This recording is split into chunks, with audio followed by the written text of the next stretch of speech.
करके गए तो मैम ने बताया कि हम घर पे कोई नहीं रहता, इस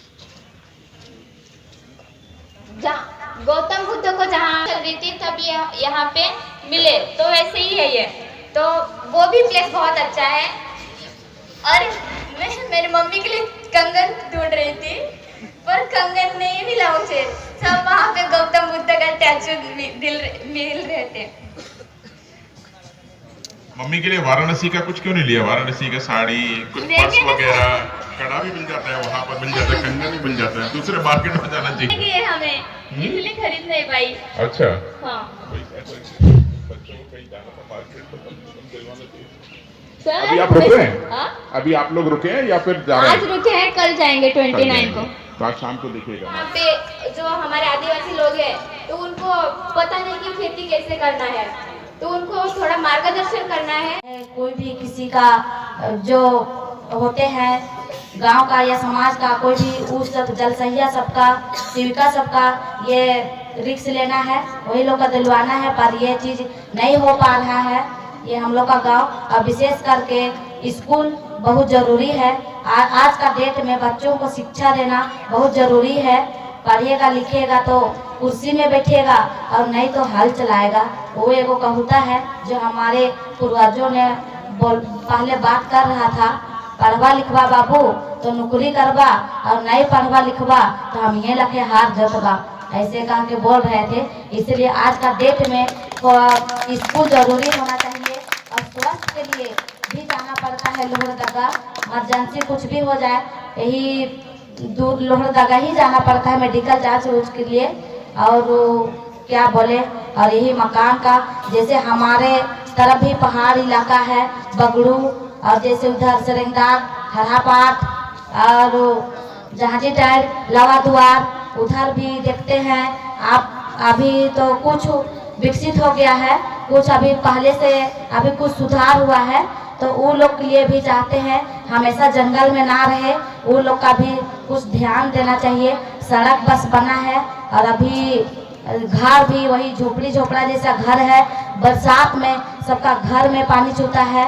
देखते हैं हमारे रिलेक्शन में पहाड़ एरिया में बहुत ज़्यादा हमारे रिलेक्शन का आदमी है, जाते हैं तो कभी भी लगता है कमाने वाला तो वैसे कोई नहीं है, पर घर में बरसात में पानी डील जाता है घर में।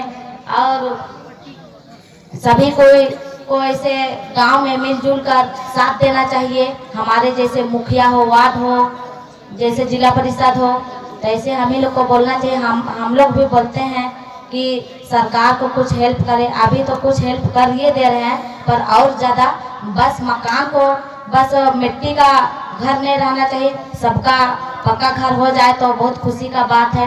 हम लोग भी अच्छा गाते हैं। और विशेष करके स्कूल भी जरूरी देना चाहिए हम लोग को। लिख के दोगे ना, उसमें स्कूल के बारे में भी लिखना। ठीक है सर। हाँ, दे दो बेटा। ठीक है, ठीक है सर। बिल्कुल पहले था वहाँ पर स्कूल? पहले था पर बंद हो गया है बंद हो गया। हाँ, जहाँ पर था वो भी लिख के देना कि वो 5वीं तक था, ये 10वीं तक था, ये भी लिख के देना उसमें। ठीक है सर। ठीक है बेटा। ठीक। गढ़ चिरौली और 5वें स्थान चिरौली पहले स्थान पर रहा 155.5 मंच पर। गिवराम और लोहरदगा जिला झारखंड के रहने वाली हूँ। और जैसे कि हमारे गांव में बहुत से समस्याएं हैं, जैसे कि स्कूल का भी सुविधा होना चाहिए और स्कूल का ज़रूरी है। और जैसे भी पहले चल रहा था, बहुत पहले वो एक थी 1 क्लास से 5 क्लास तक, 1 क्लास से 5 क्लास तक। और रुकिए सर। और क्या बोलते हैं, ये स्वास्थ्य केंद्र का भी ज़रूरी है, बहुत महत्वपूर्ण है। कहे कि स्वास्थ्य के लिए और स्कूल कॉलेज का भी हम लोग का बहुत दिक्कत होता है। अभी हमारे गांव किसको प्रखंड से जाना पड़ता है, लोहरदगा 15 किलोमीटर है, इसीलिए हम लोग का पेयजल का शुद्ध पानी वो भी आवश्यकता है। और हमारे इलाका में पहाड़ एरिया, पहाड़ क्षेत्र बहुत ज़्यादा बहुत भारी है, इसीलिए हम लोग को उन लोगों के लिए बरसात में बहुत दिक्कत होता है।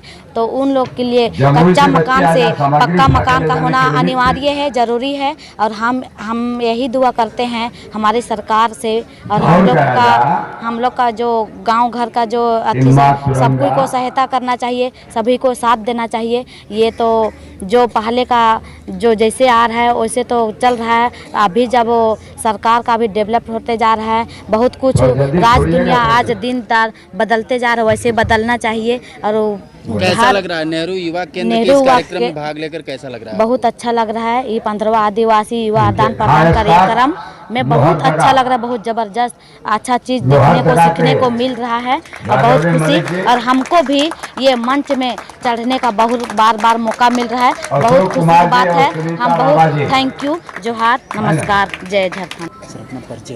हाँ, मैं योगेश मोहन दीक्षित, निदेशक हूँ गृह मंत्रालय में।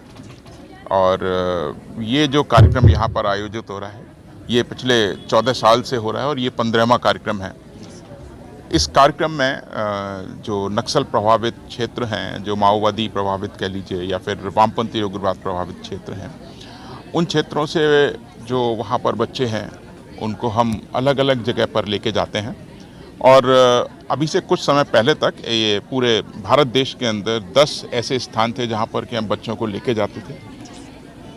और अभी पिछले कुछ साल से, क्योंकि ये कार्यक्रम बहुत लोकप्रिय रहा है, इसमें बच्चों का इन्वॉल्वमेंट बहुत रहा है, और क्योंकि बच्चे हमारा भविष्य हैं, जब तक ये बच्चे नहीं जान पाएंगे इस देश को, तब तक हम आगे बढ़ भी नहीं सकते, और हम उस समस्या से, जो वामपंथी उग्रवाद की समस्या है, उसको दूर भी नहीं कर पाएंगे। इस कार्यक्रम का उद्देश्य यही है कि जो भी विभिन्न सरकारें हैं, केंद्र सरकार है, राज्य सरकार है, या हमारी जो एजेंसीज़ हैं, जो हम लोग कार्य कर रहे हैं, वो उसका उद्देश्य और वो कितना हुआ है ये बच्चों तक पहुँचे, और बच्चे जो कहीं मतलब जो दुष्प्रचार में ना आ जाएं, जो वामपंथी उग्रवादी या उस तरीके के और बहुत सारे तत्व हैं जो कि हमारे समाज में नकारात्मकता फैलाते हैं, उन सब तत्वों के दुष्प्रचार में ना आके और उनको वाकई में ये हमारा संसार, ये हमारी दुनिया, ये हमारा देश नज़र आए, जब अलग अलग जाके देखें कि जहाँ पर उस तरीके की समस्या नहीं है वहाँ पर कितना विकास हुआ है, और पिछले कुछ समय में जो विकास की जो धारा बही है वो कहाँ तक पहुँचे हैं। अब वो जब उन क्षेत्रों में जाएंगे तो यहाँ की कहानी वहाँ सुनाएंगे, और उसके बाद जो वहाँ पर प्रभाव पड़ेगा, मुझे लगता है हमारा जो सबसे बड़ा हथियार है उन उग्रवादियों से लड़ने का, ये यही बच्चे हैं जो कि एक नई विचार लेके जाएंगे, यहाँ पर जो देखेंगे उससे आकांक्षी बनेंगे। हमारे यशस्वी प्रधानमंत्री जी का स्वप्न है कि हम अपने जनता को, आम लोगों को, बच्चों को आकांक्षी बनाएं, उनके अंदर एस्पिरेशंस हो, उनके अंदर कुछ नई इच्छाएं जागृत हों, और वो इसी तरीके से संभव है कि जो हम विभिन्न स्थानों पर लेके जाते हैं, जो कि बड़े बड़े स्थान है। वाराणसी हमारे प्रधानमंत्री जी का अपना क्षेत्र है, इसके अलावा हम बहुत सारी जगह ऐसे दिल्ली में लेके, अभी हमारे माननीय राष्ट्रपति महोदया वो खुद बच्चों से मिली थी, और हमारे गृह मंत्री जी, माननीय गृह मंत्री जी अमित शाह जी, वो खुद बच्चों से मिले थे। उन्होंने सब बच्चों से, जैसे आज मैं बच्चों से बात कर रहा हूँ, वहाँ मुझे बहुत अच्छा लगा कि हमारी राष्ट्रपति महोदया वो खुद मिली, हमारे गृह मंत्री जी बच्चों से ऐसे ही जाके मिले, उनके साथ में उन्होंने खाना खाया, और उन्होंने बच्चों को बहुत सारी बातें बताई। बच्चों के लिए ये एक स्वप्न की तरह था, लेकिन ये स्वप्न नहीं, हकीकत है। हम बच्चों से मिलते हैं, बच्चों को देखते हैं, बच्चों की बातें सुनते हैं। जब हम आगे कोई भी योजना बनाते हैं तो इन बच्चों की छोटी छोटी बातें भी हमारे दिमाग में रहती है। ये भी एक बहुत बड़ा उद्देश्य है, और साथ में ये तो है ही कि यही बच्चे आगे चल के हमारी जितनी योजनाएं हैं, हमारी जितनी भी आकांक्षाएं हैं, हमारी जो इच्छाएं हैं, हम जो चाहते हैं, हम देश को जहां पहुंचाना चाहते हैं, ये हमारे एम्बेसडर्स हैं, हमारे दूत की तरह जाएंगे और उस विचार को, उस बातों को वहां तक पहुंचाएंगे। और आप सब जानते हैं, बच्चों की बातें कभी पेरेंट्स नहीं टाल सकते। जब बच्चे अपनी बातें कहेंगे तो उनके बड़े भी उनको समझेंगे। तो मुझे लगता है ये जो कार्यक्रम का उद्देश्य है, और इसी वजह से पहले जो 2000 बच्चे आते थे, 10 अलग अलग स्थानों पर जाते थे, हमारी सरकार ने और बाकी जो भी संबंधित विभाग हैं उन्होंने इसको समझा और उनको 2000 बच्चों से बढ़ा के 5200 किया है। इस वर्ष हम 5200 बच्चों को अलग अलग स्थानों पर लेके जा रहे हैं। 26 स्थान हैं, और मुझे लगता है आपने भी देखा होगा, बच्चों से बात की होगी, बच्चे कितने खुश हैं। बच्चों ने ऐसी बहुत सारी चीज़ें जो जीवन में पहली बार देखी होंगी, पहली बार किया होगा। भगवान भोले के दर्शन करने गए, यहाँ पर सारनाथ, जहाँ पर के इतिहास खुद अपने आप बोलता है, उनको देखा। या फिर यहाँ पर भी आने के बाद में उन्होंने यहाँ बाकी लोगों से देखा यहाँ का खाना, और मतलब इस तरीके से जो हमारे भारत जो महादेश है, कोई देश नहीं है महादेश है, उसके बारे में उन्होंने जाना किस तरीके से है। तो मुझे खुद अच्छा लगता है। मैं जब आता हूँ तो मुझे ऐसा नहीं लगता कि मैं कोई भारत सरकार का कोई अधिकारी हूँ। मुझे लगता है मैं भी एक प्रतिभागी हूँ, मैं भी इन बच्चों की तरह हूँ, इनसे वार्तालाप कर रहा हूँ इनकी तरह ही। तो ये है। और सर किन किन राज्यों से बच्चों ने यहाँ पर भाग लिया? यहाँ पर विशेष तौर पे हमारा जो वामपंथी उग्रवाद प्रभावित क्षेत्र है वो इस समय 10 जो राज्य हैं उनके अंदर है, जिसमें आंध्रा है, बिहार है, छत्तीसगढ़ है, झारखंड है, मध्य प्रदेश है, महाराष्ट्र है, केरल है और तेलंगाना है और वेस्ट बंगाल है। ये तो मतलब हम मानते थे, लेकिन अब वो कम होकर बहुत कम हो गया है। तो जो अति प्रभावित जो करीबन 6-7 राज्य हैं उनके बच्चे यहाँ पर आए हैं और वही सभी जगह लेके हम लोग जा रहे हैं। सर अभी जैसा कि बच्चों ने अभी बताया कि गांव में स्कूल नहीं है, सड़कें नहीं हैं, समस्या बहुत है, तो इसके लिए सरकार किस तरह से प्रयास कर रही है और उनको आगे ले जाने के लिए क्या? यही आकांक्षा हम चाहते हैं कि बच्चों के अंदर ये आकांक्षा जाके। जो भी सरकारें आई हैं उन्होंने बहुत कार्य किया है और जो जहाँ से था वहाँ से आगे बहुत बढ़ा के लेके चले गए हैं। लेकिन बच्चों के जब ये देखते हैं, जो उनके अंदर एक विश्वास जगा है, एक नई आकांक्षा तभी जगती है, तभी उनको स्कूल नहीं है तभी मालूम चलेगा, जबकि उनको ये विश्वास भी होगा कि कोई यानी कि उनके लिए स्कूल बना सकता है। और ये कोई नेगेटिव बात नहीं है, कोई नकारात्मक बात नहीं है, ये हमारे लिए बहुत ही पॉजिटिव बात है कि वो बच्चे आज की डेट में ये विश्वास के साथ में हमसे कह भी सकते हैं कि हमारा स्कूल नहीं, स्कूल बनाइए। यही तो आकांक्षा है और ये उस क्षेत्र से आते हैं जो कि मतलब वामपंथी उग्रवाद से प्रभावित हैं। तो ये मेरे लिए एक संदेश भी है। तभी हमने बताया कि इनकी छोटी छोटी बातें हमारे भविष्य की जो योजना हम बनाएंगे उनके लिए आगे हमारे लिए एक बहुत बड़े इनपुट की तरह, बहुत बड़े सूचना तंत्र की तरह कार्य करता है। सर नेहरू युवा केंद्र सरकार के साथ या जो भी बच्चों को आगे ले जाने के लिए कंधे से कंधा मिलाकर चल रहा है, आप क्या कहेंगे नेहरू युवा केंद्र? नेहरू युवा केंद्र, पहली बात तो उसके अंदर जो युवा शब्द है उसके अंदर अपने आप में शक्ति है और जो भी संगठन युवाओं के साथ में जुड़ा हुआ है यानी कि हमारे भविष्य के साथ जुड़ा हुआ है, तो मैं तो नेहरू युवक केंद्र को बधाई देता हूं, शुभकामनाएं देता हूं कि इस तरीके के कार्यक्रम आयोजित करते रहें, हमारे लिए एक सूचना तंत्र पैदा करते रहें और वो भविष्य के भारत के साथ में। वर्तमान में तो मैं आपसे बात कर रहा हूं, आप मेरे से बात कर रहे हैं, लेकिन ये भविष्य है जिनसे बात कर रहे हैं। नेहरू युवक केंद्र उसके लिए एक साधन है, इससे अच्छा और क्या हो सकता है। क्या कहेंगे बच्चों को, आप क्या आशीर्वाद के तौर पर देना चाहेंगे?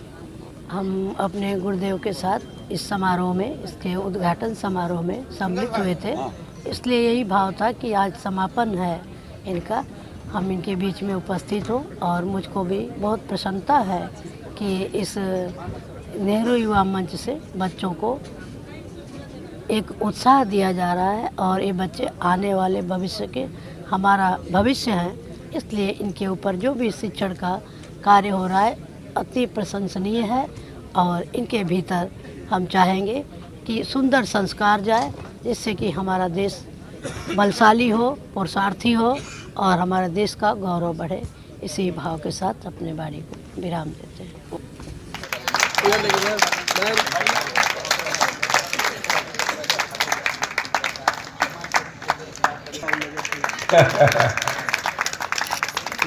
पी लक्ष्मी विशाखापट्टनम।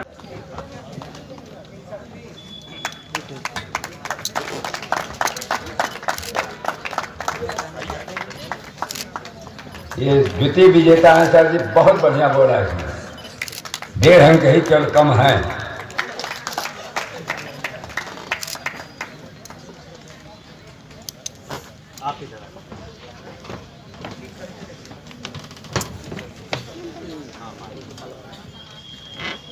ताली नहीं बजे। बैठ जाओ और इनके स्कार्फ भी दोनों तरफ होगा, ठीक रहेगा। दे दीजिए बागदे जी को, गाड़ के जी खेल लेंगे। बैठ जाओ यार, लेंगे अभी।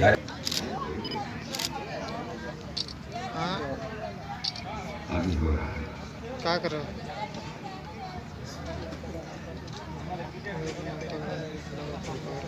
और विशाखा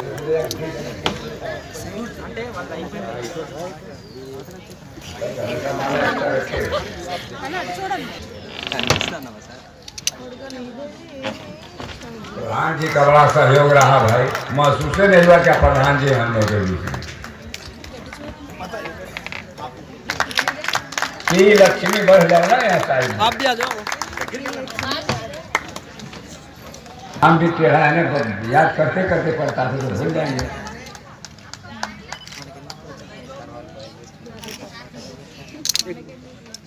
भाई पीछे भैया।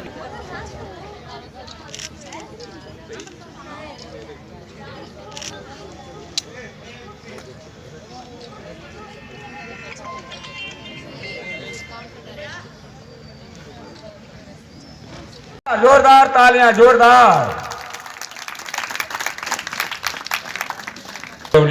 महाराज 159 अंक पा करके प्रतिभागी जो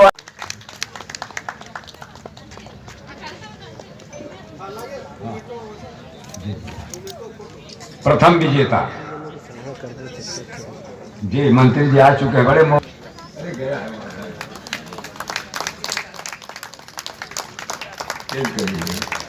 ताली नहीं जोर से बजी, जितना खुशी विजय पर होनी चाहिए